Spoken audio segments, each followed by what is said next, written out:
She's praying, right there in the courtroom, eyes open, lips trembling, hands clasped so tight her knuckles have gone white. 14 years old, standing before a judge, waiting to hear if she'll ever taste freedom again. And in her mind, she's bargaining with God, with angels, with anyone listening in the vast emptiness above the courtroom ceiling. She thinks the prayer will work. She thinks she's going home. Then the judge speaks, and everything she hoped for shatters in a single breath. But here's what you need to understand before we go any further. This isn't just another teen crime story. This is about the moment a grandmother's walker became a murder weapon. This is about 4 hours of silence while an 80-year-old woman bled out on a living room floor. And this is about a confession so cold, so calculated, that even seasoned detectives couldn't hide their shock. If you've never heard of Sophia Kovville, you're about to discover why her case became one of the most haunting juvenile murder trials in Florida history. And I promise you, by the end of this story, you'll be questioning everything you thought you knew about trauma, about evil, and about how far a young mind can fall. Drop a comment right now and tell me where you're watching from, because this story is going to take us to some dark places, and I want to know you're here with me for the whole ride.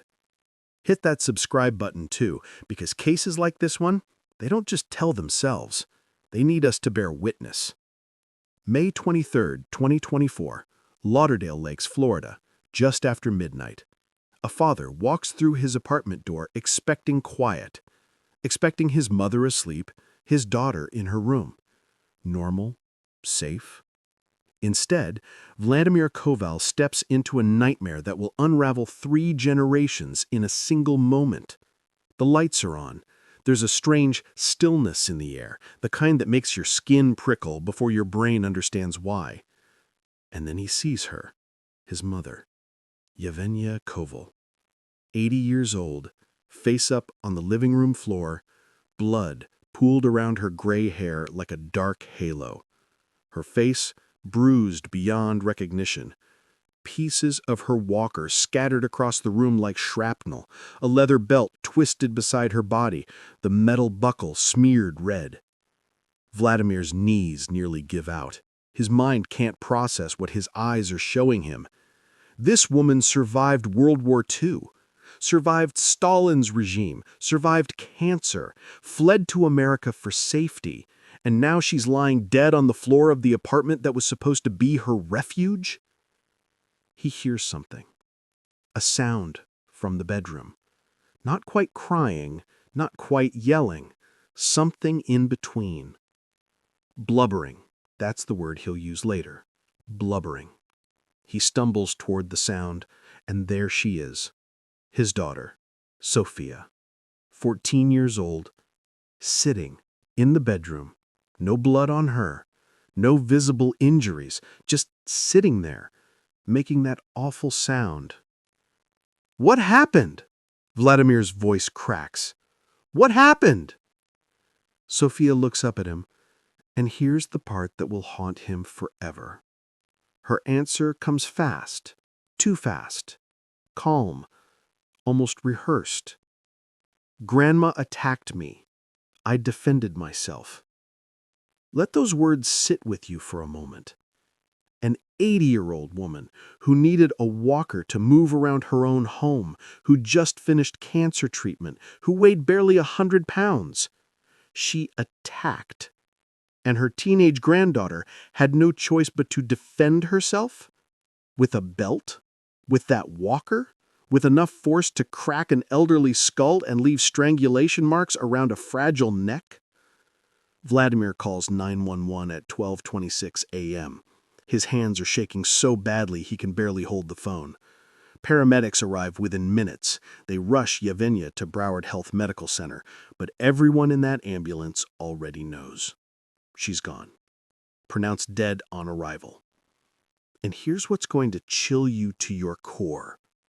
In all the chaos, in all the screaming and the sirens and the desperate attempt to save a dying woman, Sophia never asked if her grandmother was okay, never asked if she'd survive, never showed a flicker of remorse or panic or fear.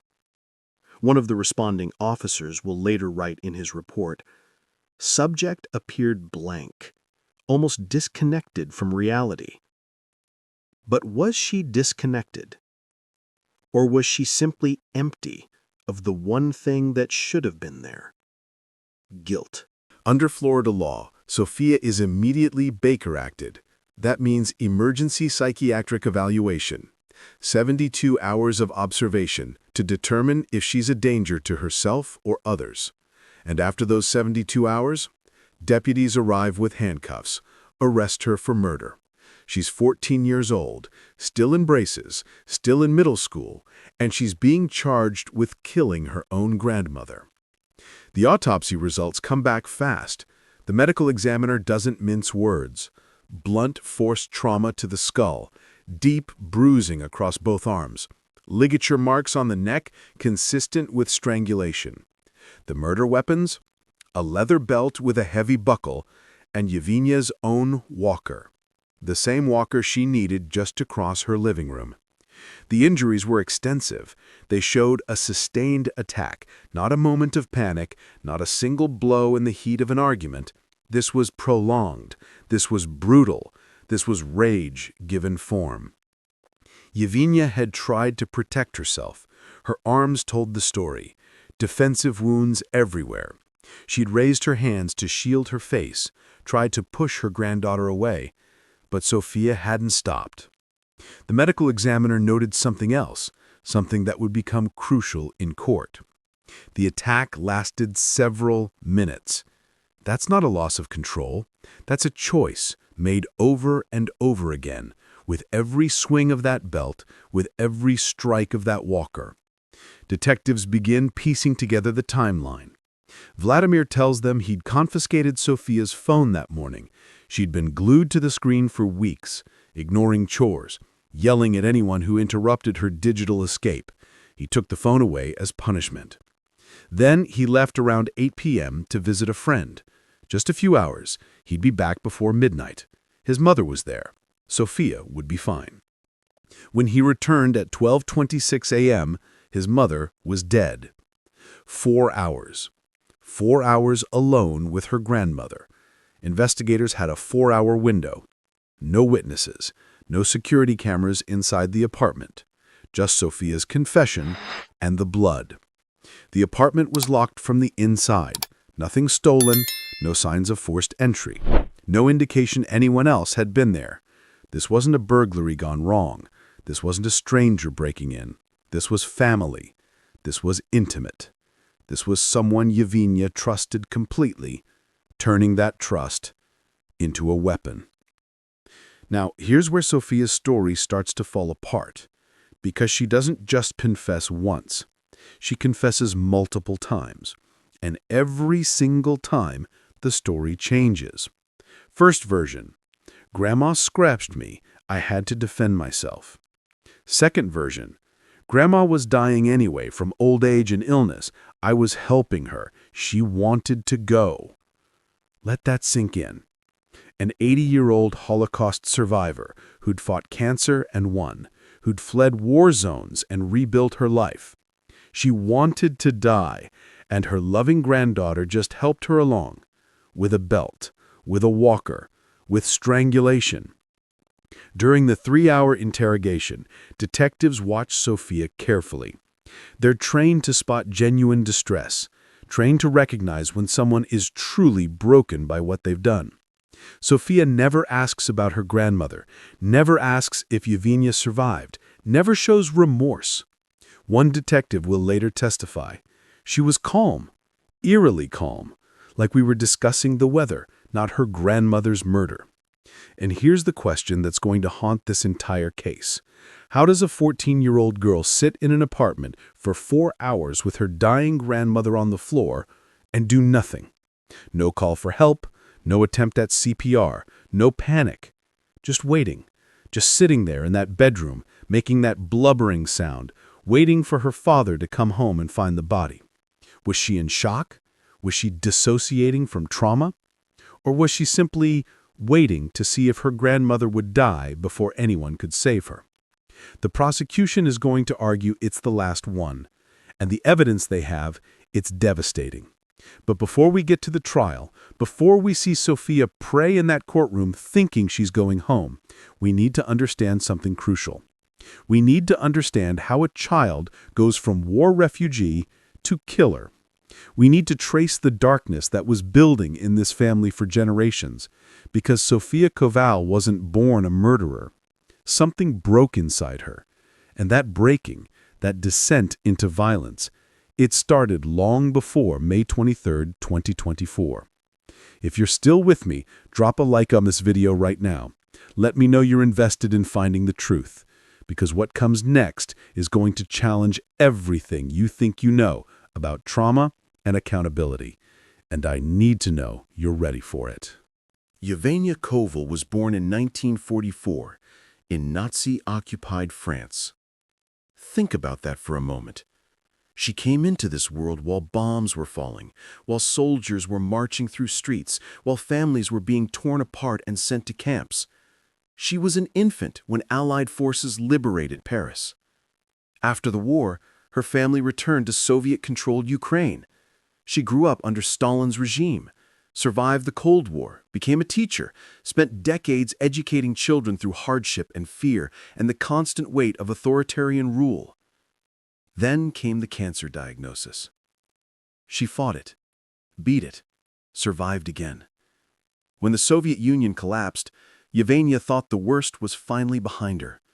She immigrated to the United States in her 70s to live with her son, Vladimir, to finally know peace. She'd earned it. She'd survived everything history could throw at her. But peace never came, because her granddaughter was carrying a darkness Yevenia couldn't see. Sophia Kovville was born in Ukraine in 2010. For her first 12 years, life was relatively stable. She had both parents, a home, school, normal childhood rhythms. Then Russia invaded in February 2022. Everything collapsed overnight. The bombs started falling. Air raid sirens became the soundtrack of daily life. Sophia and her mother fled westward, while Vladimir stayed behind to help evacuate others. They reunited briefly in Poland later that year, but Sophia's mother couldn't get a U.S. visa. She had to stay in Europe, in England, separated from her daughter by an ocean and bureaucratic red tape. Vladimir and Sophia immigrated to Florida in 2023. Two war refugees, father and daughter, moving into grandmother Yevenia's apartment in Lauderdale Lakes. Two generations of war survivors under one roof. At first, it seemed like the change would help. No more sirens, no more hiding in basements. America offered safety, stability, a chance to rebuild. But within months, the cracks started showing. Sophia enrolled in middle school, struggled with English. The cultural differences overwhelmed her. She had no friends. Teachers described her as withdrawn, distant, like she was there in body, but her mind was still back in Ukraine, still running from bombs. At home, the tension grew thick enough to choke on. Vladimir worked long hours. Someone had to pay the bills, keep food on the table. That meant Yevenia spent the most time with Sophia. And Sophia began to resent her. Deeply. Yevenia would ask Sophia to help around the house. Simple things. Clean your room, do the dishes. The kind of requests any grandmother makes. Sophia would refuse. Tempers would flare, angry words in Russian and broken English, doors slamming, and then it would be over. Until the next time. To Yevenia, this was just discipline. The same way she'd raised Vladimir, firm but loving, clear boundaries, respect. To Sophia, it felt like control, like another kind of war, another prison she couldn't escape. And there was an incident, one that should have been a warning. During an argument, Sophia grabbed an office chair, pulled it, yanked it with enough force that Yevenia lost her balance, fell, cracked her hip. An 80-year-old woman with a cracked hip because her granddaughter threw a chair during an argument.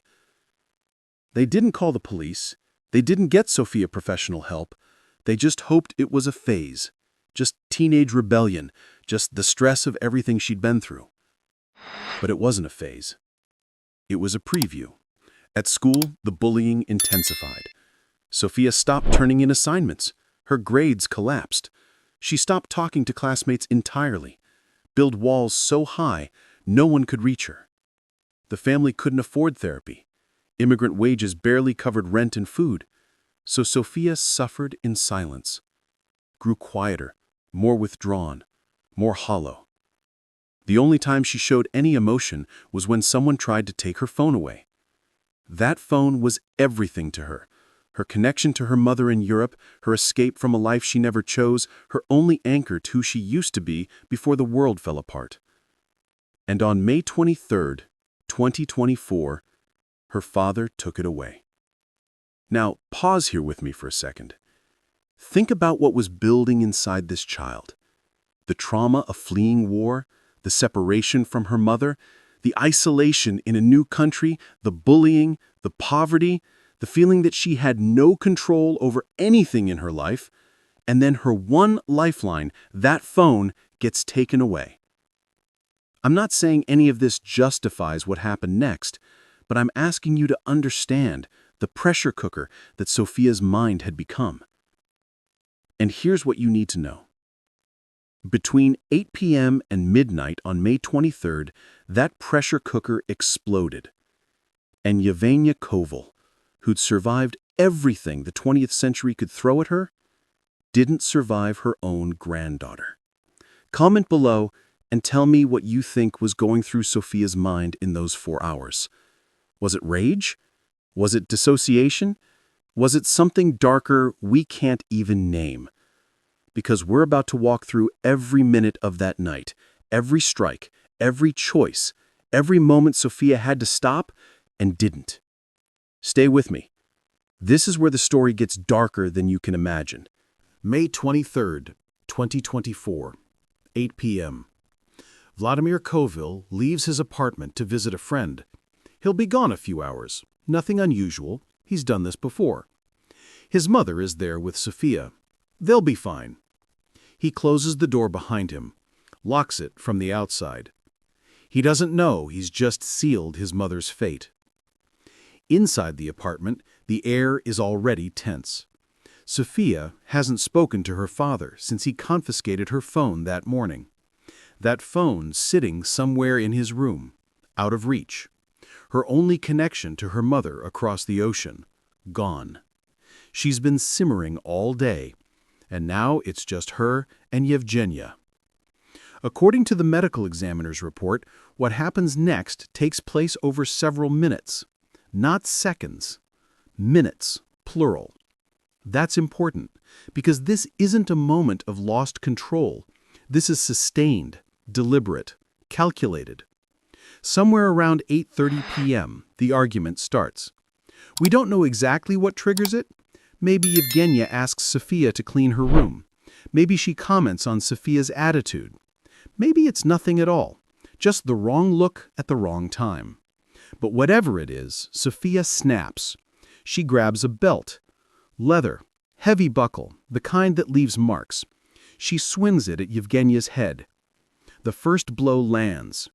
Yevgenia stumbles, raises her arms instinctively, trying to protect her face, trying to shield herself from her own granddaughter.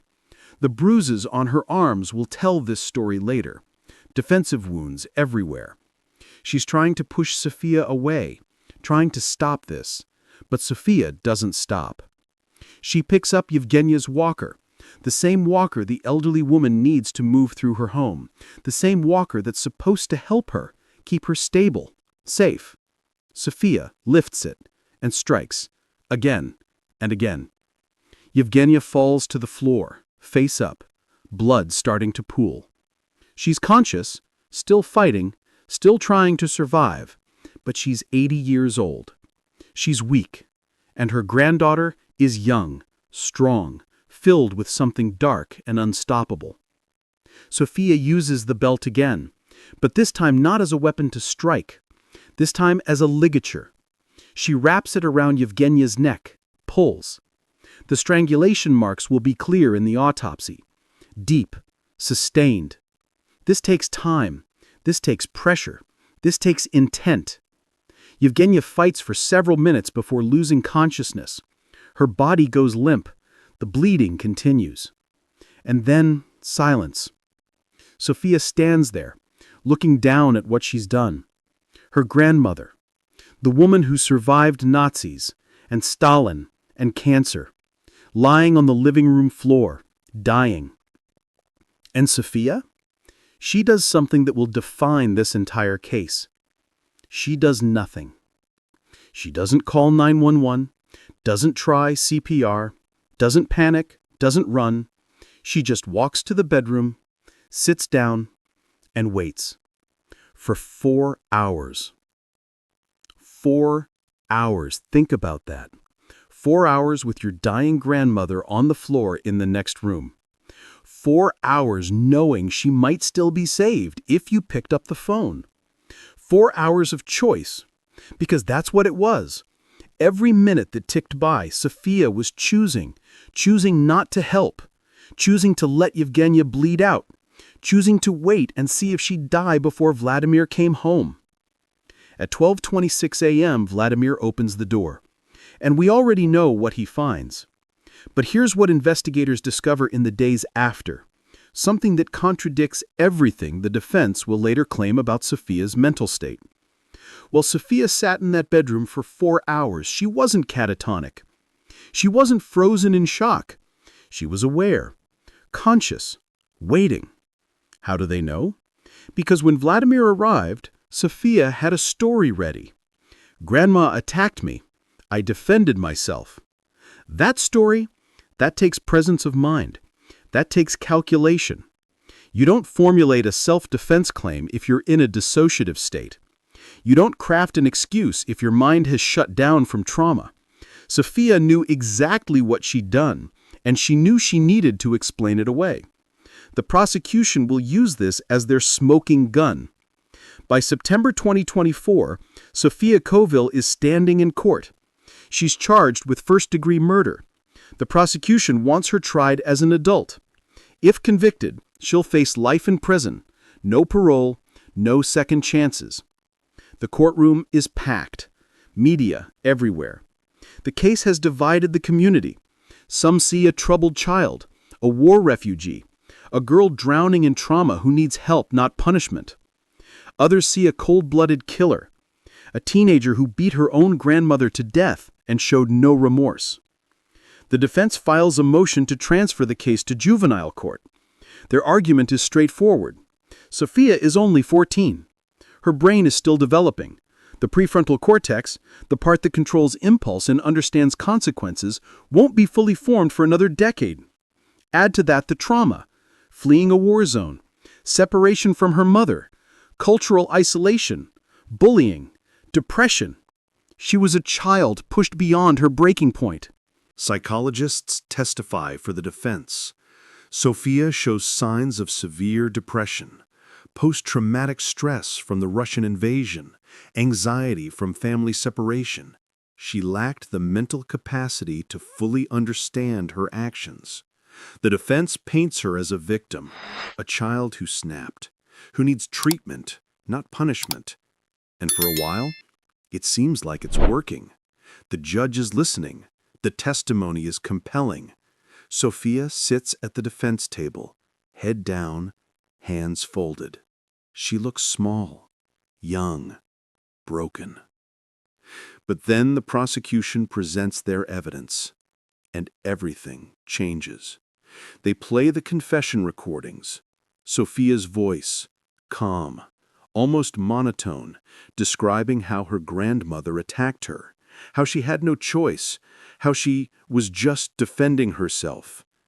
Then the second recording, where the story changes, where Sophia claims Yevenia was dying anyway, that she was just helping.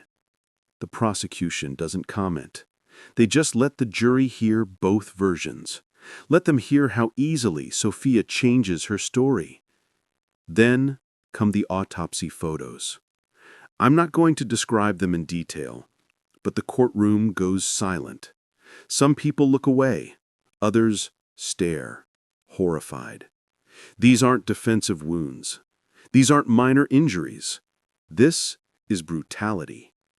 And then the prosecution's expert witness, a court-appointed psychologist who examined Sophia independently, not hired by the defense, not trying to save her, just evaluating.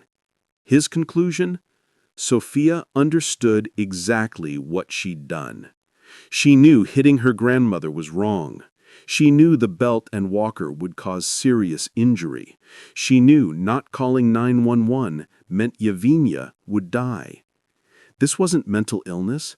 This was consciousness of guilt. And the evidence?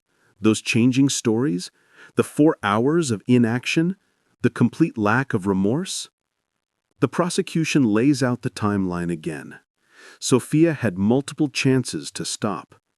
After the first blow with the belt, she could have walked away. After Yevenia fell, she could have called for help. During those 4 hours, she could have done anything to save her grandmother. She chose not to. That's not a child who lost control. That's a child who made a series of deliberate choices. And here's the detail that destroys the defense's claim of dissociation. Remember how deputies described Sophia as blank, disconnected. The prosecution argues that wasn't shock. That was emptiness, an absence of the guilt and horror that should have been there. Because if Sophia truly didn't understand what she'd done, why did she have an excuse ready when her father walked in? Why did she immediately claim self-defense? You don't craft a legal defense if you're mentally checked out. The judge reviews testimony for 3 weeks. Expert witnesses on both sides present conflicting evaluations. The defense shows Sophia's trauma history: war, separation, isolation. The prosecution shows her calculated responses, her changing stories, her cold demeanor. The courtroom waits and waits. And finally, the judge makes a decision. Sophia Kovville's case will be transferred to juvenile court. She will not be tried as an adult. The defense has won.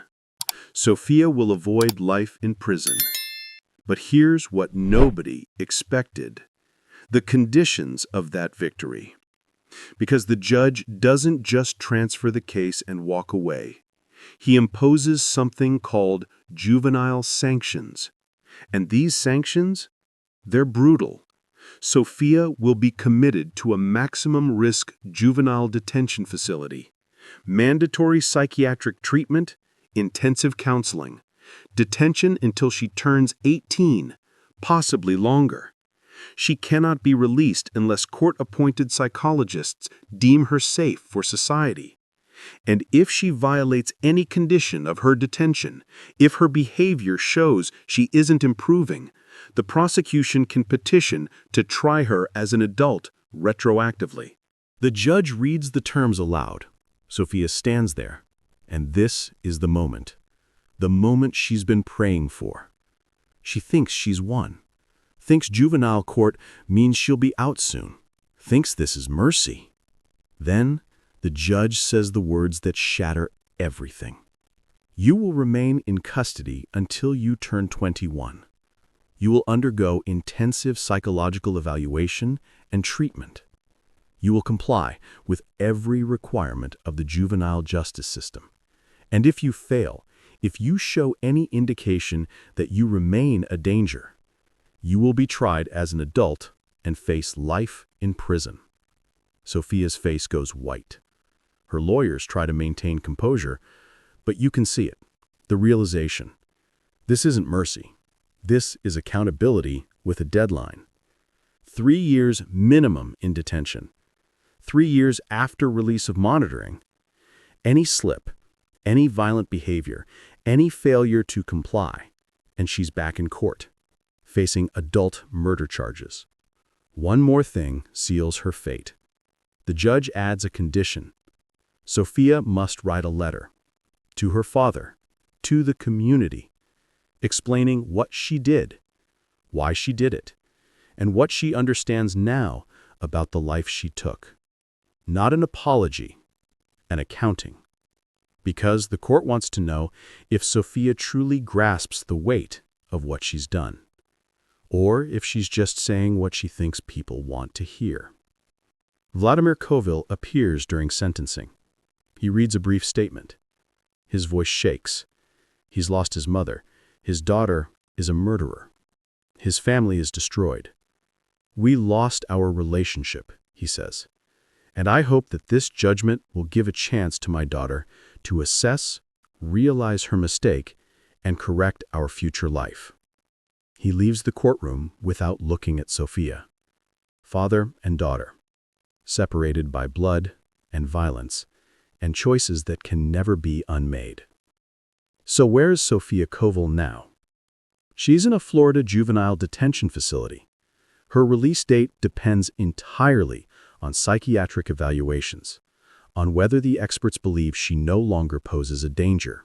The case remains under state supervision. Every 6 months, she's reviewed. Behavioral assessments, therapy notes, all of it scrutinized.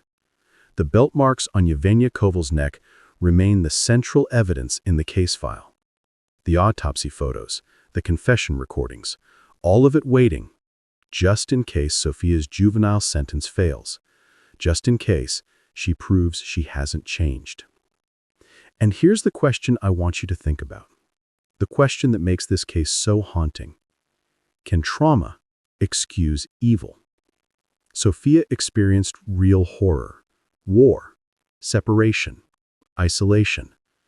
But so did Yevenia. And Yevenia never hurt anyone. So where's the line? When does a victim of trauma become accountable for the trauma they inflict? When does a child stop being a child and become a killer? The community in Lauderdale Lakes is still divided. Some believe Sophia deserves a second chance, that she was a broken child who needs healing, not punishment. Others believe she's a murderer. The trauma doesn't erase what she did to an elderly woman who loved her. And both sides have a point. That's what makes this case so impossibly difficult. There's no clean answer, no satisfying resolution. Just a dead grandmother, a traumatized father, and a teenage girl who will carry the weight of what she did for the rest of her life. Whether she understands that weight, whether she truly feels remorse, that's still an open question. The psychologist will decide. The courts will decide.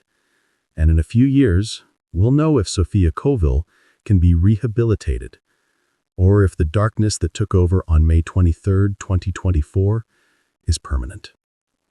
Thank you for following Sophia and Yevenia's story to the end. I know this one was heavy. I know it raised more questions than it answered. But that's what true crime does. It forces us to sit with discomfort, to examine the gray areas where justice and mercy collide. If this case moved you, hit that like button. Subscribe to this channel. We have more stories that deserve to be heard. Stories that challenge us, that make us think, that remind us how fragile life is and how quickly it can be destroyed. Share your thoughts in the comments.